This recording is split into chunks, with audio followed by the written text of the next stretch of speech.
In the Democratic Republic of the Congo, there has never been a democratic transfer of power.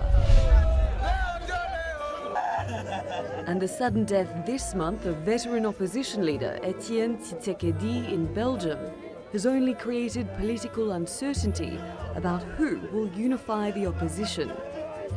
For 2 decades, Tshisekedi was one of its most prominent voices. He sacrificed his life to fight for liberty, for democracy in this country. We were just a few meters away from victory, but that's now been snatched from us. It really hurts. Who is going to replace him? The DRC was meant to have presidential elections last year. President Joseph Kabila was constitutionally barred from running for another term. But elections never took place, and Kabila refused to step down, leading to protests and deaths across the country. I'm launching a solemn appeal to the Congolese people to no longer recognize the authority of Mr. Joseph Kabila, which is illegal and illegitimate. The Catholic Church stepped in to help stop the violence, brokering a transition deal between the president and the opposition, led by Tshisekedi, for a power-sharing deal that would lead to elections this year.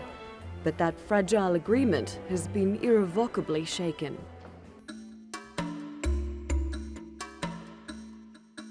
The DRC should be one of Africa's richest nations.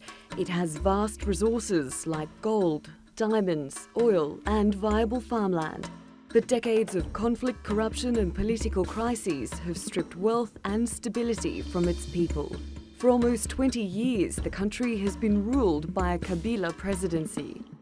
Laurent Kabila became president in 1997. When he was assassinated in 2001, his son, Joseph, took over. During his rule, there have been frequent outbreaks of violence. The UN estimates about 2,000 people were displaced by conflict each day last year. It says atrocities are still being committed, and has reports at least 101 people were killed by fighting in the past week alone. According to information from several sources, FARDC soldiers opened fire indiscriminately with machine guns when they saw the militia fighters, who were armed mainly with machetes and spears. Against that backdrop, how viable is it for the country to head to the polls this year? And will President Kabila finally step down? Natalie Pohonen, The Newsmakers. I'm joined now by Vava Tampa in London. He's an activist and founder of the Save the Congo campaign, which works to help end the conflict. Thanks so much for joining us. Vava, do you believe Kabila is intent on staying on beyond his mandate? No, absolutely, yes. Kabila wants to stay, wants to cling to power beyond his mandate. He's already clinging to power beyond his mandate. And the reason he wants to stay in power beyond his mandate is simple. He wants to preserve and safeguard his family's business empire. And crucially also, he's fearful that if he steps down, he will be taken to the ICC for crimes committed in Congo. Now, let's look at the late Etienne Tshisekedi.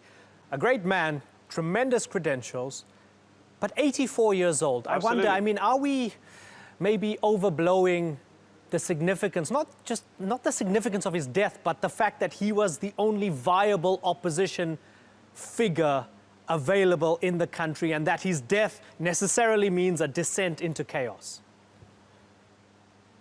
Well, look, to understand this, one needs to look at Congo's history. You need to understand that Congo gained independence in 1960.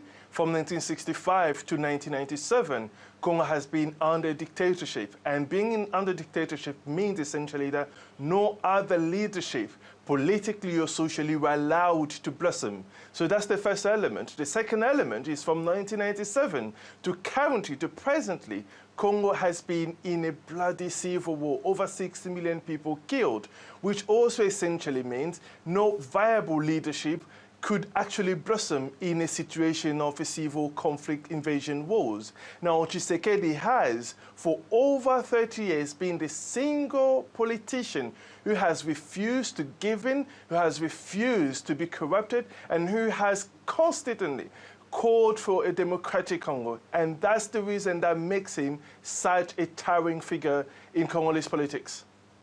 Vava, tell me why Tshisekedi's son Felix is seen as some sort of compromise figure moving forward. Well, this is something which many people, including myself, are pushing forward. Felix Tshisekedi has suffered as well as alongside his father under Mobutu and recently under Kabila the father and Kabila the son. So he's someone who has showed integrity. He has fought alongside his father, and I believe he would be a figure who could essentially mobilize the broader Congolese political coalitions together to organize an election at the end of this year, as well as to keep the country united and to keep everyone focused on the same goal. And at the moment, Save the Congo. Is it Save the Congo from Kabila? Save the Congo, we are excessively anti-Kabila. Okay, Vava, we hope that there'll be peace and there won't be an upsurge in violence in the Democratic Republic of Congo. The people there have seen too much over the past few decades. Thanks so much for joining us.